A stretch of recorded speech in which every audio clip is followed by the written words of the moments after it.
आखिरकार Kolkata rape case में शामिल असली अपराधियों का खुलासा हो गया है, जिसे देखकर किसी का भी दिल दहल जाएगा। जिस तरह इन दरिंदों ने इस घटना को अंजाम दिया, वह वास्तव में बेहद खौफनाक है। आप साफ साफ देख सकते हैं कि ये अपराधी किस तरह से इस कृत्य को अंजाम दे रहे थे। जिस तरह से उन्होंने इस घटना को अंजाम दिया, वह देखकर किसी की भी रूह कांप जाएगी। तो चलिए हम इस दिल दहला देने वाली घटना के बारे में पूरी जानकारी शुरुआत से समझते हैं और देखते हैं कि कैसे इस मामले को बड़ी सफाई और बारीकी से अंजाम दिया जा रहा था। बताया जा रहा है कि संजय राय असली कातिल नहीं है, बल्कि इसके पीछे कोई और लोग शामिल हैं। लेकिन इस बात को अभी पूरी तरह से सत्य नहीं माना जा सकता, क्योंकि अब नए संदिग्धों के भी सभी टेस्ट किए जाएंगे, जो कि पहले संजय राय के हुए थे। सबसे महत्वपूर्ण सवाल यह है कि वह चेहरा कौन है जिसकी हम बात कर रहे हैं। अभी अभी हुए एक बड़े खुलासे से पता चला है कि इस पूरी घटना के पीछे किसी बड़े अपराधी का हाथ था और अब अदालत में भी इसका पर्दाफाश होगा। आइए शुरुआत से समझते हैं कि कैसे असली अपराधी ने कोलकाता रेप केस के इस मर्डर को अंजाम दिया। लेकिन उससे पहले आपसे एक छोटी सी रिक्वेस्ट है कि वीडियो को लाइक करें और चैनल को सब्सक्राइब करें। साथ ही डॉक्टर बिटिया की आत्मा की शांति के लिए कमेंट करें कि भगवान उनकी आत्मा को शांति दें। अगर आप हमारी वीडियो को लाइक न भी करें तो कम से कम एक निवेदन है कि डॉक्टर बिटिया के इंसाफ के लिए justice for lady training doctor लिखकर कमेंट जरूर करें। अब जानते हैं कि इस केस में असली कातिल कौन है। अदालत में संजय रॉय के फूट फूट कर रोने से सभी हैरान हैं। वह बार बार कह रहा है कि वह बेगुनाह है और इसीलिए वह चाहता है कि सीबीआई हर प्रकार की जांच करे ताकि असली अपराधी सामने आ सके। न्यूज 18 की टीम ने संजय रॉय के दोस्तों से बात की, जिन्होंने बताया कि संजय का स्वभाव आपराधिक किस्म का है और उसका महिलाओं के प्रति व्यवहार भी सही नहीं था। वह आर्ट्स मेडिकल कॉलेज में वॉलंटियर के तौर पर काम करता था और पूर्व प्रिंसिपल संदीप घोष के बेहद करीबी था। इस केस के 7 आरोपियों का पॉलीग्राफ टेस्ट हुआ, जिसमें Sanjay Roy, Sandeep Ghosh, 4 trainee doctor, 1 intern और 1 अन्य स्टाफ शामिल थे। सीबीआई इस टेस्ट के जरिए यह जानने की कोशिश कर रही है कि 8 और 9 अगस्त की रात सेमिनार हॉल में क्या हुआ था। सीबीआई की टीम ने कोलकाता पुलिस द्वारा उपलब्ध कराए गए सबूतों के आधार पर जांच की, लेकिन असली अपराधी तक पहुंचने के लिए सीबीआई को अब भी कई चुनौतियों का सामना करना पड़ रहा है। सीबीआई का मानना है कि आरोपी संजय रॉय के अलावा भी अन्य लोग इस अपराध में शामिल हो सकते हैं।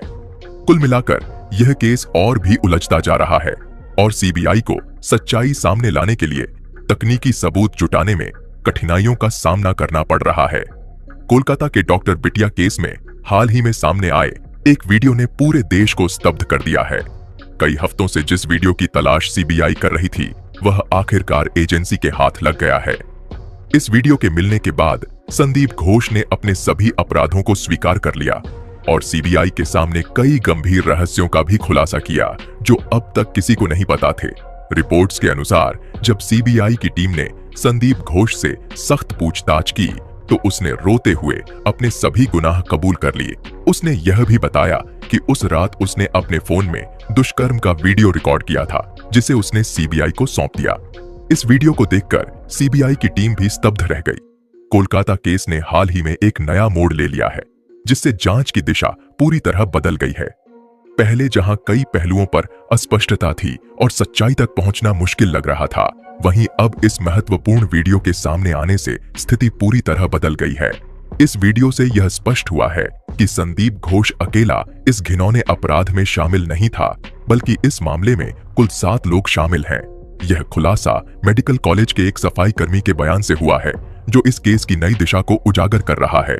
सफाई कर्मी के बयान के आधार पर जल्द ही और अधिक जानकारी सामने लाई जाएगी। इस बीच संदीप घोष ने अपने कबूलनामे के साथ सीबीआई को कई नए सुराग भी दिए हैं, जिससे मामले की पूरी तस्वीर बदल गई है। संदीप घोष द्वारा प्रस्तुत किए गए वीडियो ने जांच की दिशा पूरी तरह से बदल दी है।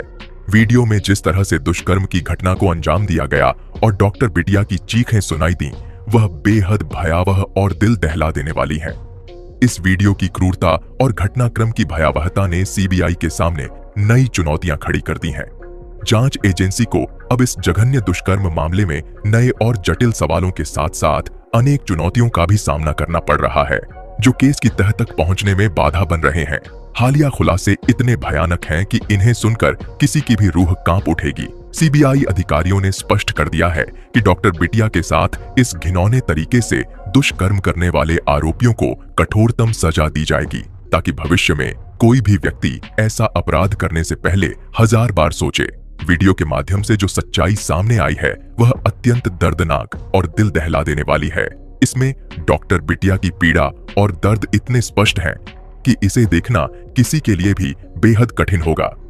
वीडियो में उस रात की घटनाएं दिखाती हैं कि डॉक्टर बिटिया ने कितनी भयानक यातनाओं का सामना किया और कैसे उन्होंने अपनी जान गंवाई। इस वीडियो को देखकर कुछ लोग इसे आधे में ही छोड़ सकते हैं, लेकिन यदि आप इस अपराध की गहराई में जाकर सच्चाई जानना चाहते हैं तो इसे अंत तक देखें। आज की इस रिपोर्ट में हम आपको इस केस की पूरी सच्चाई से अवगत कराएंगे और बताएंगे कि सीबीआई इस मामले की गहराई तक पहुंचने की पूरी कोशिश कर रही है। डॉक्टर बिटिया अब हमारे बीच नहीं है, वह इस दुनिया को छोड़कर चली गई हैं, लेकिन उनके जाने के बाद भी उन्होंने समाज को यह संदेश दिया है कि अब इंसानियत की जगह हैवानियत ने ले ली है। यदि इस घटना को जानने के बाद भी आपके मन में कोई भावना नहीं जागती, तो यह समझ लें कि आप मानवता से दूर हो चुके हैं। अगर इस क्रूरता के बावजूद आप अपनी आवाज नहीं उठाते, तो इससे बड़ी शर्मनाक बात और कुछ नहीं हो सकती। डॉक्टर बिटिया को न्याय दिलाने के लिए, उनके अपराधियों को कड़ी सजा दिलाने के लिए कृपया जस्टिस फॉर लेडी डॉक्टर या RIP के शब्द साझा करें। इससे न केवल डॉक्टर बिटिया की आत्मा को शांति मिलेगी, बल्कि यह सुनिश्चित होगा कि यह संदेश उन जिम्मेदार लोगों तक पहुंचे जो इस केस को दबाने की कोशिश कर रहे हैं। हम भले ही शारीरिक रूप से इस केस में शामिल नहीं हो सकते, लेकिन सोशल मीडिया के माध्यम से इस मुद्दे को उठाकर हम इसे जिम्मेदार अधिकारियों तक पहुंचा सकते हैं। आज के डिजिटल युग में सोशल मीडिया एक शक्तिशाली माध्यम है जिससे बड़े अधिकारियों को जवाबदेह बनाया जा सकता है। इसीलिए इस वीडियो को पूरा देखें, और यदि आप इस चैनल पर नए हैं तो कृपया वीडियो को लाइक करें और चैनल को सब्सक्राइब करें, ताकि आपको भविष्य में सभी महत्वपूर्ण वीडियो सबसे पहले देखने को मिले। इस घटना को लगभग 1 महीना बीत चुका है, लेकिन मुख्य आरोपियों को अभी तक कोई ठोस सजा नहीं मिली है। अब समय आ गया है कि हम सब मिलकर इस मुद्दे को प्रमुखता से उठाएं और न्याय की मांग करें। हमें सुनिश्चित करना होगा कि डॉक्टर बिटिया के साथ हुए इस अन्याय को अनदेखा न किया जाए और दोषियों को कड़ी से कड़ी सजा दी जाए। घटना के कुछ दिन बाद सीबीआई की टीम ने संदीप घोष को महत्वपूर्ण सबूतों और गवाहों के आधार पर गिरफ्तार किया। गिरफ्तारी के बाद सीबीआई ने उसे 4 दिन की रिमांड पर लिया और लगातार 36 घंटे की गहन पूछताछ की। इस पूछताछ के दौरान संदीप घोष ने कई गहरे राज उगल दिए और अपनी भूमिका को स्वीकार किया। संदीप घोष ने रोते हुए अपने अपराधों को कबूल किया और उस रात की घटनाओं का विस्तृत ब्यौरा सीबीआई को दिया। जब सीबीआई अधिकारियों ने उसके बयान को सुना तो वे भी स्तब्ध रह गए। यह जानकर अत्यंत विचलित करने वाला था कि कोई व्यक्ति इतनी क्रूरता कर सकता है। घोष ने खुलासा किया कि उस रात उनकी डॉक्टर बिटिया के प्रति कोई गलत मंशा नहीं थी। उनका एकमात्र उद्देश्य यह सुनिश्चित करना था कि मेडिकल कॉलेज में चल रही अनैतिक गतिविधियों का भंडाफोड़ न हो। आधिकारिक सूत्रों के अनुसार अस्पताल के कई अधिकारियों ने डॉक्टर बिटिया को समझाने की हर संभव कोशिश की, लेकिन जब वह नहीं मानी तो उन पर हिंसक कदम उठाए गए। डॉक्टर बिटिया को मेडिकल कॉलेज में हो रहे भ्रष्टाचार और अवैध गतिविधियों की पूरी जानकारी थी और वह पुलिस को इसके बारे में सूचित करने वाली थीं। संदीप घोष और संजय राय को जब इस बारे में पता चला तो उन्होंने हालात का फायदा उठाते हुए आधी रात को डॉक्टर बिटिया के साथ दरिंदगी की और अंत में उनकी जान ले ली। संदीप घोष ने बताया कि उसने पहले भी कई बार डॉक्टर बिटिया को इस मामले से दूर रहने की चेतावनी दी थी। उसने डॉक्टर बिटिया को पैसे का लालच भी दिया था, लेकिन डॉक्टर बिटिया ने इन प्रस्तावों को सख्ती से ठुकरा दिया। उन्होंने स्पष्ट कहा था कि यदि अस्पताल में हो रहे भ्रष्टाचार और महिलाओं के यौन उत्पीड़न को तुरंत नहीं रोका गया तो वह इस मामले को सुप्रीम कोर्ट तक ले जाएंगी। उसने स्पष्ट किया कि ऐसी स्थिति में अस्पताल का बंद होना तय है और सभी जिम्मेदारों को जेल जाना पड़ेगा। इस धमकी ने आरोपियों को भड़का दिया और वे अत्यधिक आक्रामक हो गए, जिसके परिणाम स्वरूप उन्होंने इस निर्दयतापूर्ण कृत्य को अंजाम दिया। जब सीबीआई ने मुख्य आरोपी संजय राय का पॉलीग्राफ टेस्ट कराया तो उसने खुलासा किया कि यह पूरी वारदात पहले से ही योजना बनाकर की गई थी। उसने बताया कि उस रात अस्पताल में पहले से ही 5 लोग तैनात थे जो कोलकाता की प्रमुख हस्तियों में शामिल थे। इसके अलावा संदीप घोष और संजय राय भी इस घिनौने अपराध में शामिल थे। कुल मिलाकर 7 लोगों ने मिलकर इस जघन्य वारदात को अंजाम दिया और बड़ी बेरहमी से डॉक्टर बिटिया की जान ले ली। यह घटना न केवल हमारी न्याय व्यवस्था पर सवाल उठाती है, बल्कि यह भी दर्शाती है कि आज के समय में किसी की जान लेना कितना आसान हो गया है। यह सोचने का विषय है कि क्या हमारी सरकार और समाज इस प्रकार के अपराधों को रोकने के लिए पर्याप्त कदम उठा रहे हैं? क्या हमारे समाज में कानून का कोई वास्तविक प्रभाव बाकी रह गया है? यह एक विचारणीय प्रश्न है कि एक खुशहाल और समृद्ध परिवार को इतनी बर्बरता का शिकार क्यों होना पड़ा। अब उनके माता पिता की देखभाल कौन करेगा? बुढ़ापे में उनका सहारा कौन बनेगा? यह सोचकर गहरा दुख होता है कि ऐसे निर्दयी अपराधियों को सार्वजनिक रूप से कड़ी सजा दी जानी चाहिए, ताकि भविष्य में ऐसी घटनाओं की पुनरावृत्ति रोकी जा सके। जब तक समाज में इस तरह की हैवानियत बढ़ती रहेगी और अपराधियों को सजा नहीं मिलेगी, तब तक लोगों के भीतर कानून और न्याय का भय समाप्त होता रहेगा। इसके परिणाम स्वरूप वे लगातार छोटी बच्चियों और महिलाओं को अपनी हवस का शिकार बनाते रहेंगे। आज के समय में महिलाओं के लिए घर से बाहर निकलना एक जोखिम भरा साहसिक कार्य बन गया है। हर घर में महिलाएं होती हैं और जब तक ऐसे जघन्य अपराध होते रहेंगे, उनकी सुरक्षा पर सवाल उठते रहेंगे। यह स्थिति हमारे समाज की सुरक्षा और शांति की नींव को कमजोर कर रही है। महिलाओं को इस माहौल में बाहर निकलते समय हमेशा डर का सामना करना पड़ता है कि कहीं कोई दरिंदा उन्हें अपना शिकार न बना ले। यही कारण है कि महिलाओं के खिलाफ अत्याचार लगातार बढ़ रहे हैं। इस समस्या का स्थायी समाधान केवल सख्त और प्रभावी कानूनों में ही है। हमें तुरंत एक नया और कठोर कानून लागू करने की आवश्यकता है, जिसके तहत दुष्कर्म के मामलों में दोषियों को 1 सप्ताह के भीतर फांसी की सजा दी जाए। यदि ऐसा कदम नहीं उठाया गया तो अपराधी बेखौफ होकर छोटी बच्चियों को अपनी हैवानियत का शिकार बनाते रहेंगे और सरकार इस संकट को गंभीरता से नहीं लेगी। अब समय आ गया है कि हम सब मिलकर एकजुट होकर अपनी आवाज बुलंद करें और सरकार पर दबाव डालें। केवल एक सामूहिक आंदोलन ही इस स्थिति में बदलाव ला सकता है और न्याय सुनिश्चित कर सकता है।